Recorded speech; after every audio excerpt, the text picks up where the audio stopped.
Welcome back to another Tuesday Tips at 2 with Goldberg, special edition, the trial lawyer's guide on how to deal with stress and anxiety. Apologies for getting this Tuesday tip at 2 to ya. Apologies for the delay. We've been having too much fun this summer and we've been rather busy with all sorts of action. Now, some of that action has been watching the Olympics at night. Go Team USA. And an interesting point came up at the very beginning when Simone Biles, or Simon, decided to step out of the gymnastics competition for a few of the first few days. She described it as a problem called the Twisties, a phenomenon that gymnasts and divers are apparently very familiar with, involving losing a sense of balance and direction while contorting in mid-air and moving really fast. That's a real big deal. Now, it's kind of lumped in with mental health. You know, there's a distinction and argument over that. More importantly, though, for our purposes, is that all of you have stressors and all of you have anxiety. And so perhaps I can help you out.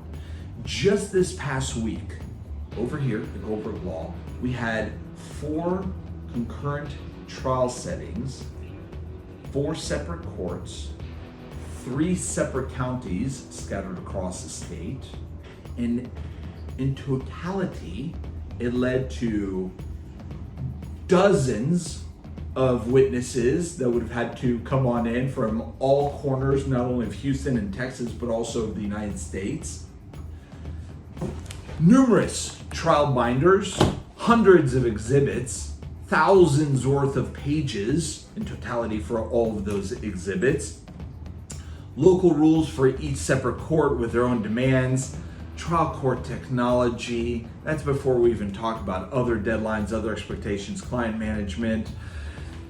And then you got yourself regular problems of running a business, overhead, employees, this person's out, blah, blah, blah, HR. And then before we forget it all, we got the opposing attorneys to deal with. Now, opposing attorneys in my cases are there to make me fail. That's their job. For them and their clients to win, I should fail. That's how it works. And that's understood. Still though, I and my colleagues manage usually to have a whole lot of collegiality. That is a respect for one another and a sort of, in some sense or another, unity of purpose in that we need to work towards this end goal of resolution, even though we want it to be opposite of each other, within the confines of the court and the overall rules of procedure, decorum, ethics, etc., etc. I get along great with many of my opposing attorneys, and I'm very proud of that. Throughout the years, I have managed to get a ton of referrals from former opposing attorneys, which is truly the highest form of compliment. But then there are always some butt heads. I plucked out a few emails that I've received over the past several months just to give you a little taste of things that pop on in my inbox here and there, you know, just so you kind of know what I'm reading. Quote, and then I'll end quote, reopen, just hear me out. Danny, please provide me a date between May 4th and 6th. I understand strategy to run out the clock, but will not play along. April 27th. Same day, different email. Quote, calm down. You're way too sensitive. Nothing I said was offensive here.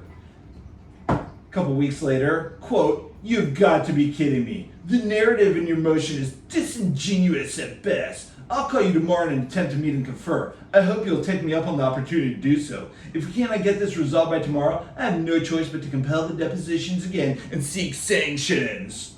Same day, in response to my response, quote, your behavior, speaking about yours truly, is the reason that sanctions exist, ... Your motion is disingenuous and easily rebutted. I don't know why attorneys keep using that word, disingenuous. I'm not quite sure. Is that how you pronounce it? I don't know either. Continuing, you can't even discuss the matter with me to resolve it because I don't know what, perhaps your fragile ego. I didn't know that I had an ego, much more so a fragile one. Here's another one, more recently. Oh, back in June. As a result, we feel yet again that we are working harder towards this and taking it more seriously than you are. Going forward, we expect you to conduct yourself in this lawsuit in good faith if we are to make any progress on these issues. Day before that, Danny, at the risk of repeating myself again, pursuant to my earlier emails, ... I always love those. Also, with all due respect, and then their comments, continuing forward, end of June. Danny, we're not going to engage any further on this. Our position is amply clear in my responses below. We are at a, quote, take it or leave it, end quote stage. Pass on the hearings by noon today or else. Continuing forward here. ...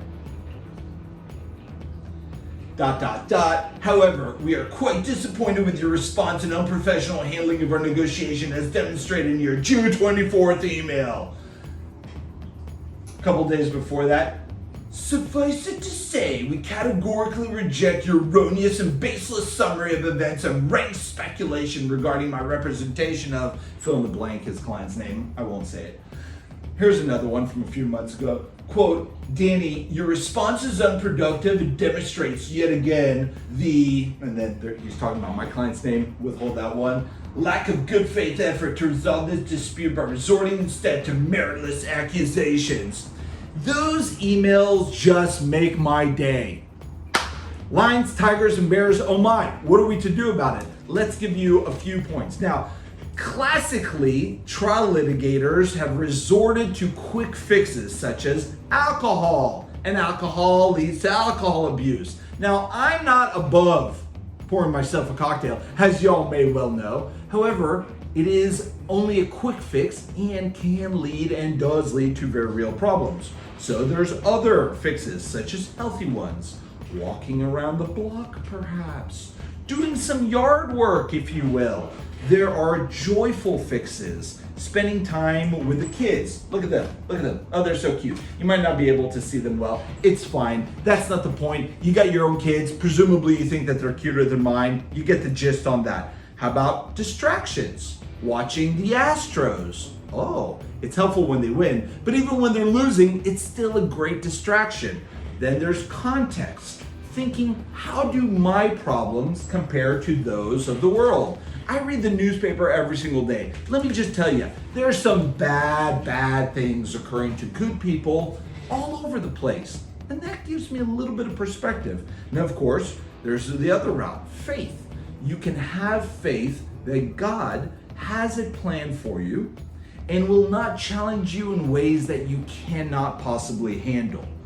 I have a lot of challenges, and thankfully he doesn't dump others of different categories that I wouldn't be able to deal with, but that perhaps you could. Now, of course, I don't know what the fix would be if you are completely and totally atheistic. Maybe it's some sort of a belief that it's you're just a random statistical blip in a gigantic universe and nothing that you do really matters anyway. I don't know. You can talk to them about that. Still though, these are some healthy solutions that can give you quick and long-term results if you follow Danny Goldberg's Trial Lawyer's Guide on How to Deal with Stress. Until next time, I sure will miss y'all. Be well.